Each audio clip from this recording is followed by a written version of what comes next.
नमस्कार मित्रों, मैं अभिषेक सुधीर मिश्रा आपको अपने एग्जाम विद एएसएम चैनल पर स्वागत करता हूं। भूगोल की या कहें तो भारत का भूगोल की इसी कड़ी में जो आपको मानक याम उत्तर रेखा के बारे में बताया था, इस वीडियो में आपको सीमावर्ती या कहें तो पड़ोसी देश के बारे में बताएंगे। सीमावर्ती या पड़ोसी देश कौन से हैं जो भारत से सीमा साझा करते हैं, हम उन्हें पड़ोसी देश या सीमावर्ती देश कहते हैं।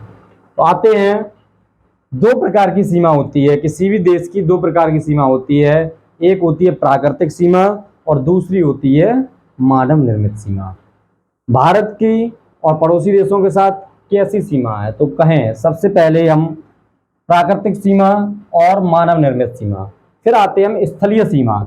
स्थलीय सीमा दिशा अगर कहें तो उत्तर में चीन और नेपाल, उत्तर में चीन और नेपाल। जैसे ये मान लीजिए थोड़ी देर के लिए हमारा चतुष्कोणीय भारत है, तो यहाँ पे चीन और यहाँ पर ही नेपाल स्थित है मान लीजिएगा। उत्तर पश्चिम में अफगानिस्तान है और पश्चिम में पाकिस्तान है। पूर्व रूप से पश्चिम में क्या है, पाकिस्तान है। और पूरब की बात करते हैं तो पूरब में बांग्लादेश और म्यांमार स्थित है। भारत का पूर्वी पड़ोसी देश तो बांग्लादेश और म्यांमार है। उत्तर पूरब में कहें तो भूटान है। मित्रों, ये जो टॉपिक है ना, मोस्ट इंपॉर्टेंट है, यहाँ से 101% क्वेश्चन आने के चांस रहते हैं एग्जाम में। सीमावर्ती कोई देश पूछ लेगा, किसी देश की लंबाई पूछ लेगा, तो किसी देश से कितना निकटतम भारत है, कितना सीमा साझा करता है, ये भी पूछ लेता है।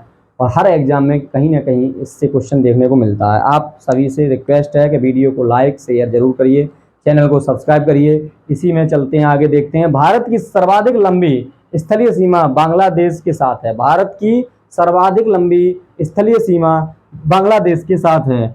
और पाक जो है वो मानव निर्मित और प्राकृतिक रूप से दोनों तरफ से सीमा है। और बांग्लादेश के साथ सीमा कितनी है, 4096, लगभग 4096 किलोमीटर है। बांग्लादेश के साथ इसकी सीमा 4096, सबसे लंबी सीमा बनती है भारत की बांग्लादेश के साथ। पाक के साथ मानव निर्मित और प्राकृतिक दोनों प्रकार से भारतीय सीमा का साझेदार देश है। जो पाकिस्तान है वो भारत से मानव निर्मित और प्राकृतिक दोनों प्रकार से भारतीय सीमा का साझेदार है। आते हैं भारत की भूसीमा और द्वीपीय क्षेत्र। भूसीमा किसे कहते हैं, जो भारत से स्थलीय सीमा साझा करते हैं, जैसे पाकिस्तान और ये सब बताए थे अभी हमने। स्थलीय सीमा चीन, नेपाल, अफगानिस्तान, पाकिस्तान, बांग्लादेश, म्यांमार और भूटान, ये सभी भूसीमा या स्थलीय सीमा बनाते हैं। तो भूसीमा कितनी लंबाई है, 15,106.7, कहें तो 15,106 याद रखिए किलोमीटर। द्वीपीय क्षेत्र सहित, द्वीपीय क्षेत्र जैसे अंडमान निकोबार या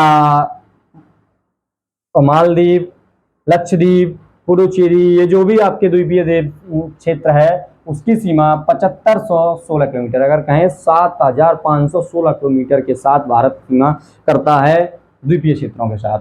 निकटतम पड़ोसी देश 9 है भारत के।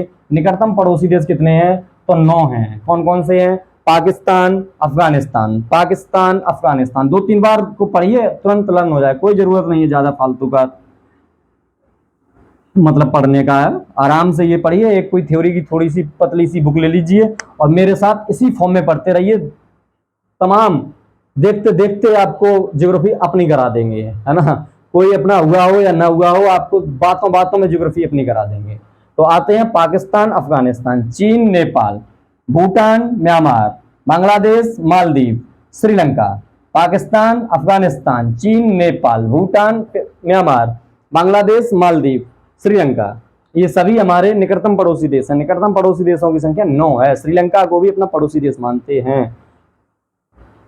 सीमा रेखा का नाम और देश, तो रेड क्लिफ जो है, रेड क्लिफ रेखा भारत और पाकिस्तान के मध्य है। याद करिए, रेड क्लिफ रेखा मेरे साथ बोला करिए, रेड क्लिफ रेखा भारत और पाकिस्तान के मध्य है। मैकमोहन रेखा भारत और चीन के मध्य है। फिर पढ़िए, मैकमोहन रेखा भारत और चीन के मध्य है। यहाँ पर आपकी डूरंड रेखा आती है, तो डूरंड रेखा भारत और अफगानिस्तान के साथ।